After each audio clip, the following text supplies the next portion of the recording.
Same sex marriage को कानूनी मान्यता देने से सुप्रीम कोर्ट ने इनकार कर दिया है। 17 अक्टूबर को 5 जजों की संविधान पीठ ने कहा कि कोर्ट स्पेशल मैरिज एक्ट में बदलाव नहीं कर सकता। कोर्ट सिर्फ कानून की व्याख्या कर उसे लागू करा सकता है।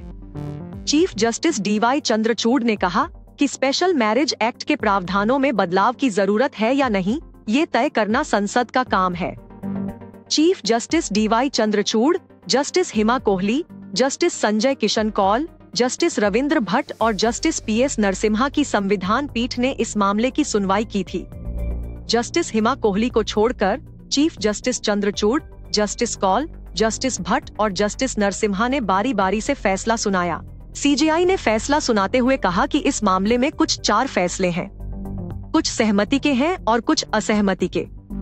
उन्होंने कहा, अदालत केवल कानून की व्याख्या कर सकती है, कानून नहीं बना सकती। अगर अदालत LGBTQIA+ समुदाय के सदस्यों को विवाह का अधिकार देने के लिए विशेष विवाह अधिनियम की धारा 4 को पढ़ती है या इसमें कुछ शब्द जोड़ती है तो ये विधायी क्षेत्र में प्रवेश कर जाएगा। जीवन साथी चुनना जीवन का एक महत्वपूर्ण हिस्सा है। साथी चुनने और उस साथी के साथ जीवन जीने की क्षमता जीवन और स्वतंत्रता के अधिकार के दायरे में आती है।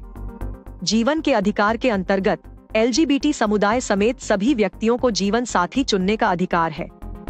CJI ने कहा कि राज्यों, केंद्र शासित प्रदेशों को ये सुनिश्चित करना होगा कि बच्चों को उस उम्र में सेक्स चेंज की अनुमति न दी जाए जब वे इस बारे में समझने योग्य न हो। उन्होंने कहा कि सेम सेक्स सिर्फ अर्बन तक ही सीमित नहीं है। ये कोई अंग्रेजी बोलने वाले सफेद पोश आदमी नहीं है जो समलैंगिक होने का दावा कर सकता है, बल्कि गांव में खेती कर रही महिला भी समलैंगिक होने का दावा कर सकती है। शहरों में रहने वाले सभी लोगों को कुलीन नहीं कहा जा सकता।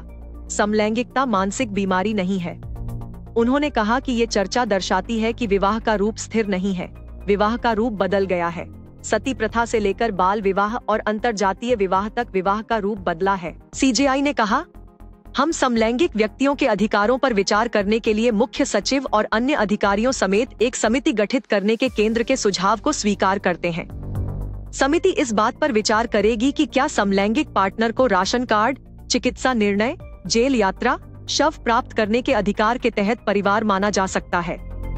IT अधिनियम के तहत वित्तीय लाभ, ग्रेच्युटी, पेंशन आदि पर कैबिनेट सचिव की अध्यक्षता वाली समिति की रिपोर्ट दी जाएगी और लागू की जाएगी। आपको ये स्टोरी कैसी लगी, हमें कमेंट सेक्शन में जरूर बताएं। ऐसी ही स्टोरीज और अपडेट्स पाने के लिए सब्सक्राइब करें आज तक AI।